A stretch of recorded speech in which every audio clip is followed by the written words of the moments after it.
Hi guys, welcome to Creative Cuts, a channel where I build, paint and create things. Now most of my builds are done with a specific intention in mind. Some terrain for a tabletop game, or a diorama showcasing some tools that have been sent to me by a sponsor. But in today's video, I'm going to build something just for the fun of it. An idea came to me and I wanted to see where it would lead me. A creative exploration, if you will.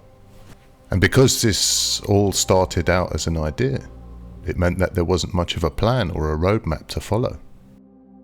So there wasn't really much else to do but just jump straight in and start with my base for my build. I wanted to create a small box where I could hide a powerful light. And after a quick rummage in my electrical bits and bobs drawer, I found this square light with some very powerful LEDs and was clearly the brightest in my box of goodies. With a few quick measurements, I cut a few bits of wood to act as the sides of my little box. And because this wood was pretty thin, and because there would be very little load placed on the box, superglue was perfect to quickly fix these in place. I also wanted to be able to access the light to switch it on and change the batteries and so forth. So I had to come up with a simple yet hidden way to easily get into the box. I decided a simple magnetic slide panel would be the way to go. I accurately marked out the position of where the magnets would go.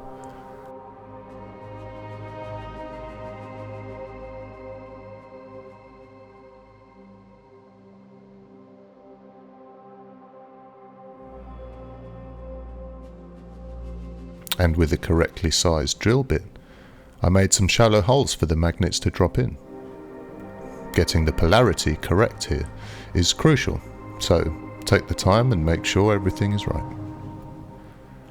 And in the spirit of getting things right, some of you will see that I've already screwed up. I needed the magnets on the ends of my wood, so after a bit of cursing and fist thumping, I realised the error in my ways and re-drilled the magnet holes at the ends. Once happy everything was where it should be, I glued it all together. I then wanted to funnel the light upwards, and to achieve this I grabbed an old offcut of guttering pipe and cut this to size.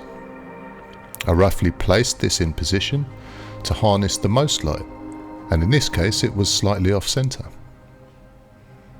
I transferred this position onto a thin piece of wood and cut a hole with a correspondingly sized hole cutter. Once happy, I glued my top onto the rest of my box.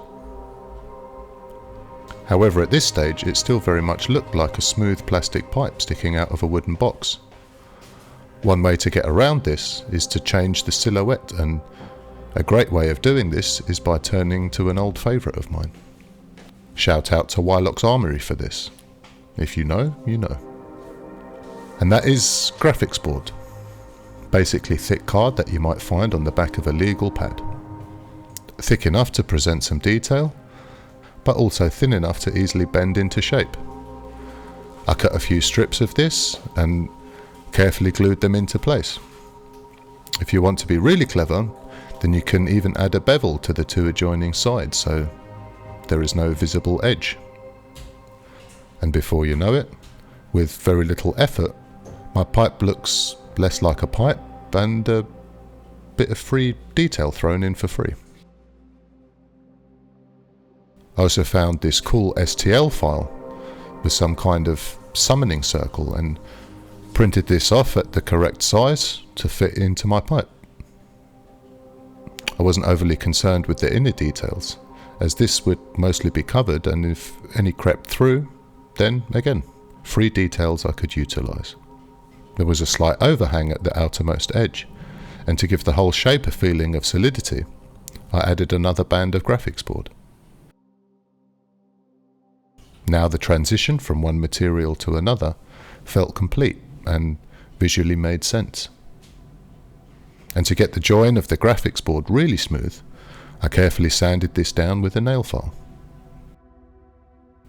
And at this stage, I felt I needed to get some uniform colour onto it.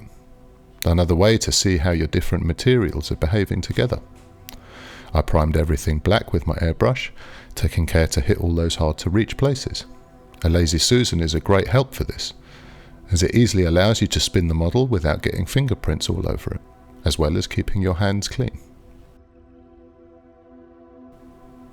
It was then time to add some further details, and after another rummage through my various bits boxes, I found these cool parts, which I can't remember exactly where they came from, but I have a vague memory that they may have come from an epic scale buildings kit. Let me know in the comments below if you recognise them. They were also a little short in height, so I added a little section of dowel to boost the height to where I needed it to be.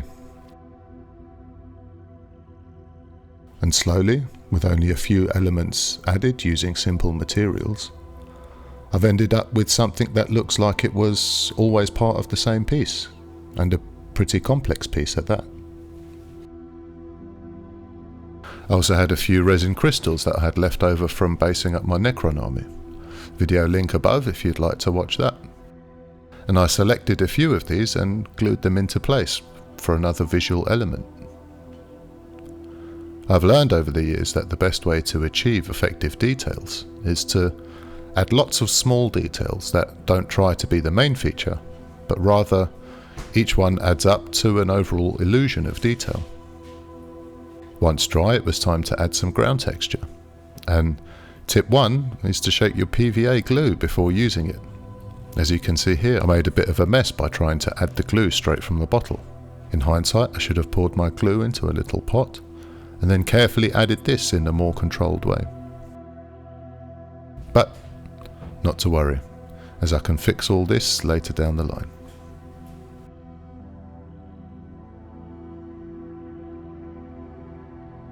I had some small pebbles in my terrain stock that I always keep an eye out for when I'm out for a walk, and will often scoop up a small handful.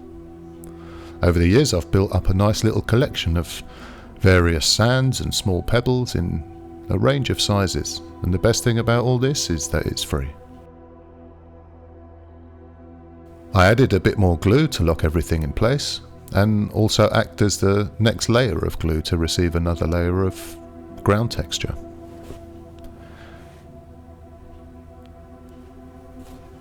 And even though I just said how I love to collect different substrates to use in my models, sometimes I also make my own. Here I had some old wood bark in a lovely deep brown colour, which was perfect to offset the light blue in the crystals I added.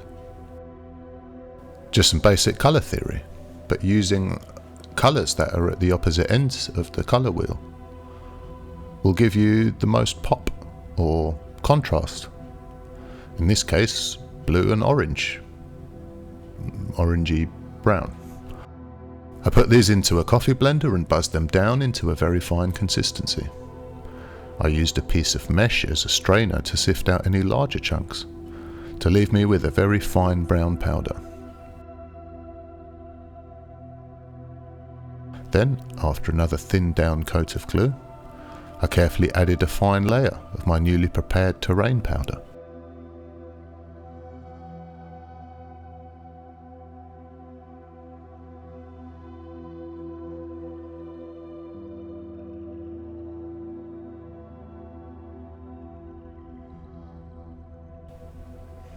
And it was at this stage that I decided to make a change in the design and add a bit of wall to the rear of the model. This would act as a mini backdrop to the figure and also introduce another element of detail.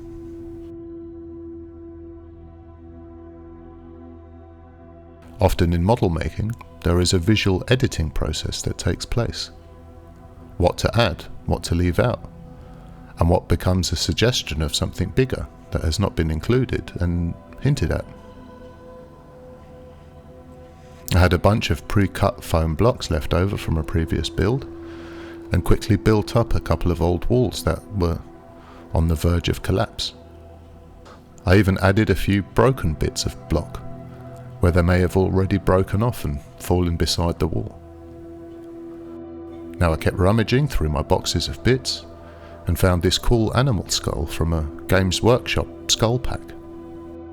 Again, another simple addition, but this helps sell the overall creepy feeling of the setting I'm trying to create.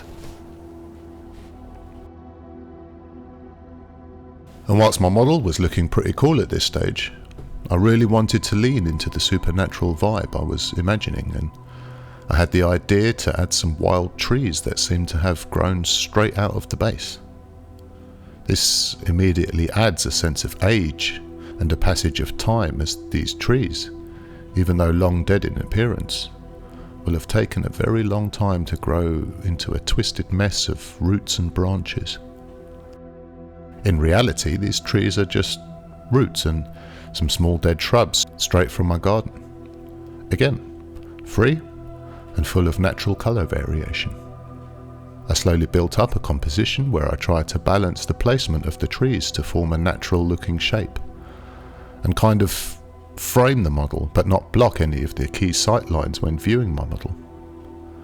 A bit of trimming here and there, and some trial and error was all that was needed to fit everything together nicely. After adding my trees, I realised that I needed to prime the supports to the plinth before they got too hard to reach, so I carefully gave all the exposed parts an even coat of primer.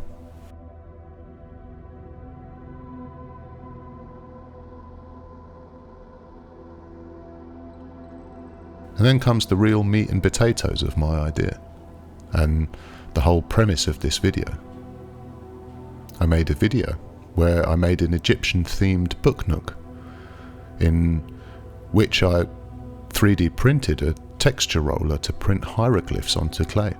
Link above if you'd want to check out that video. But I was fascinated by the idea of using a 3D printer to print tools. This got me thinking, can I do more with my printer? What else can I do with my printer? I was running pretty low on resin, so I needed to order some more anyway. And up until now, I'd always used a standard neutral grey coloured resin, similar in colour to that of the Games Workshop models. But now you can get UV resin in almost any colour, and also varying degrees of transparency. Could I use the resin itself as a feature of this build? So I ordered a bottle of transparent blue and thought I would give it a try. Not only does it print great, but the transparency opens up all sorts of options for cool effects. I printed out a few models and decided which areas would be painted and which ones would be left raw. I primed up the main figure, in this case a really nicely detailed Waterhag, who would be summoning all kinds of supernatural spooky things. To begin the paint job, I roughly blocked in some colour, forcing myself to go against the usual clean block colour type approach, and essentially purposefully painting badly. Washy, transparent colours, unevenly applied, and using a mix of colours to add a bit of variation. I followed the natural folds in the fabric of the cloak and tried to pick out the high points in a lighter colour to further accentuate the highlights. I continued with this until slowly the unevenly applied paint became more opaque in areas, creating a really interesting blend of tones. Free texture that anyone can achieve. I continued to work on my model, working from dark to light, shadows first and then building up to the highlights, almost dry brushed on.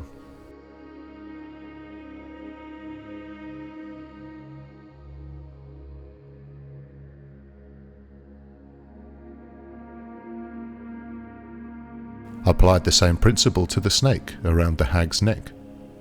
Darker areas first, and then slowly working my way up to the highlights. However, in the case of the snake, this was almost in reverse, as the underbelly of the snake is actually lighter, where the shadow would naturally be cast, than the tougher outer skin. I kept on painting in the details, working from large to small.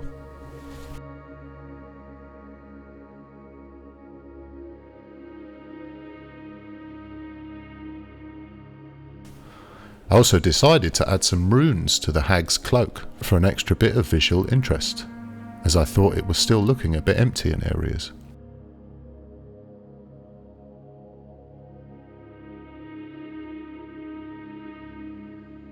I added some dirt and some small details to the bottom of the cloak where it would have been dragged through the mud and splattered as the hag moves through her dirty environment. Now all of this is completely make-believe, so it can be fun to imagine where she might live and kind of build a story around her. And then to really pick out the details and add a healthy dose of grunge and dirt to the model, I mixed up a simple oil wash. Now many people avoid oils because they think they're complicated and need lots of crazy chemicals. But in reality, they're probably my favourite paint to use, as the scope and range of applications is so much wider than working with acrylics. My mix is just a small blob of dark brown, and then thinned down with some white spirit. Then I liberally washed the whole model, keeping the mix more opaque in areas that I wanted to appear darker, and dabbed areas that were too dark with a cotton earbud to remove some of the wash. I also found some really cool, ghostly looking wraiths. A great addition to any undead army, I'm sure. I printed these out, and whilst the prints were amazingly detailed, they were also extremely fragile. So I had to painstakingly clip off the supports by hand, and even with all my care, I still lost a few arms here and there.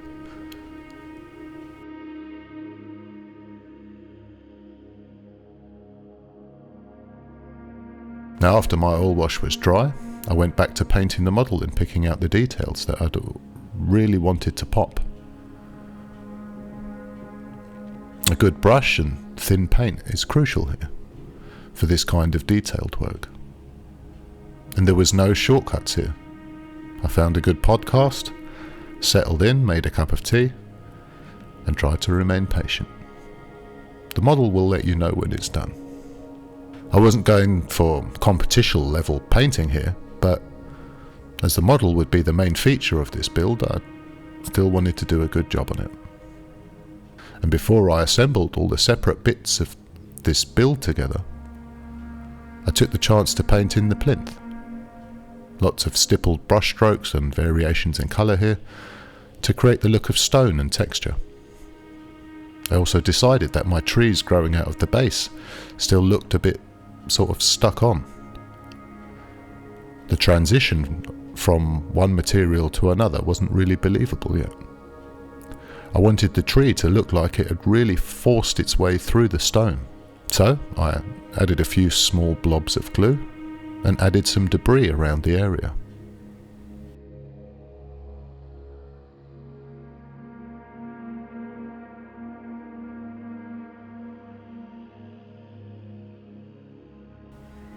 The Waterhag model came with a really cool base, essentially supernatural stuff wafting out of the ground around the model.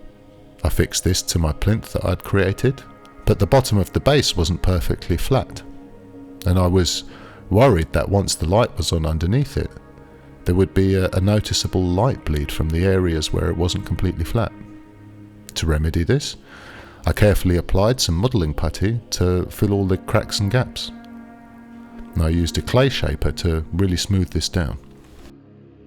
I added some extra dirt and detail to the model by loading up some paint on a brush and then flicking it over the bottom of the cloak.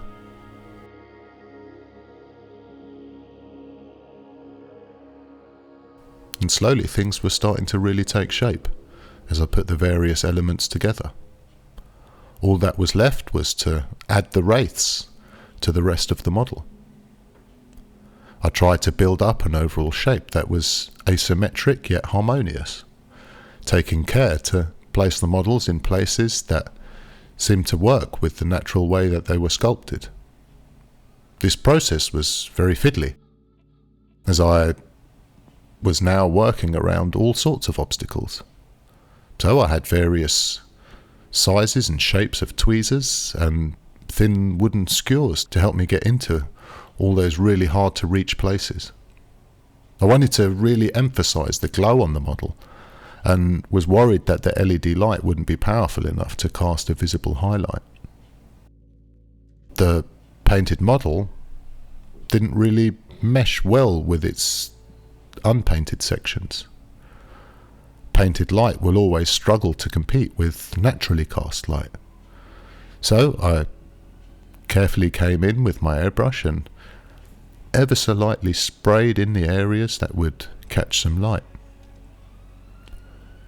I then came in with some paint, but this time applied with a brush to really carefully pick out a few details on the face.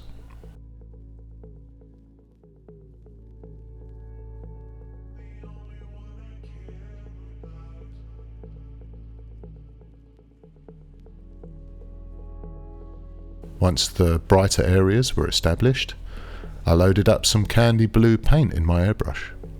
For those of you familiar with this channel will know that this is one of my absolute favourite kind of paints to use for lighting effects, as it shows colour on the lighter areas and doesn't really show on the darker areas. Super quick and super effective. And while I had the candy paint out, I brushed this directly onto the orb at the front of the model. This was to visually separate the orb from the rest of the base, as it kind of blended together and got lost with everything else. I was really pleased with my progress and things were really beginning to take shape. But I felt there still could be a couple more elements I could introduce to add a little more detail and complexity. I carefully removed the skull and wound some fine brass chain around the horns and then dribbled some thin superglue to lock all this into place.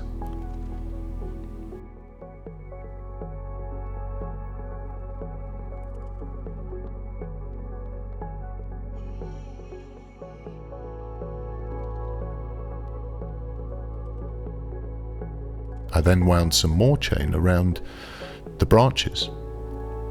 Now I also dribbled some superglue onto the chain directly, and to stop it swinging around every time I moved the model.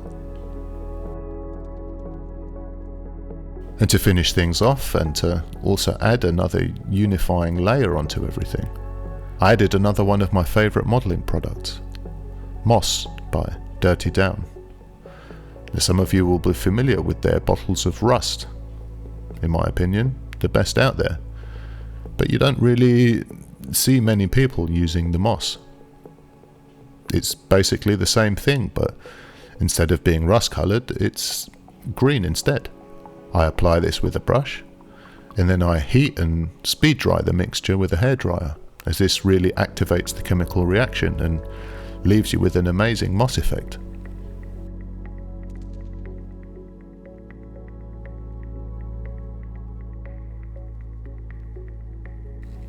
I also added a few hanging skulls here and there on bits of chain, and drooped some woodland scenic foliage into certain areas of the trees. Now, I don't really use this stuff very often, as I don't think it looks very realistic for its intended purposes, creating small trees and bushes. But for hanging clumps of plant material shaped with a little PVA, it seems to work great. And there we are. Thank you for sticking with me up until this point. Hopefully you have learned something, and most of all, I hope that I've spread some inspiration and creativity. Now, if you like these kind of videos, then you can consider subscribing to stay up to date with all the latest videos. Hit the like button if you have enjoyed this video, and share it with a friend who may find it interesting. Now, one can say I've essentially built a terrible side light that will never light up a room.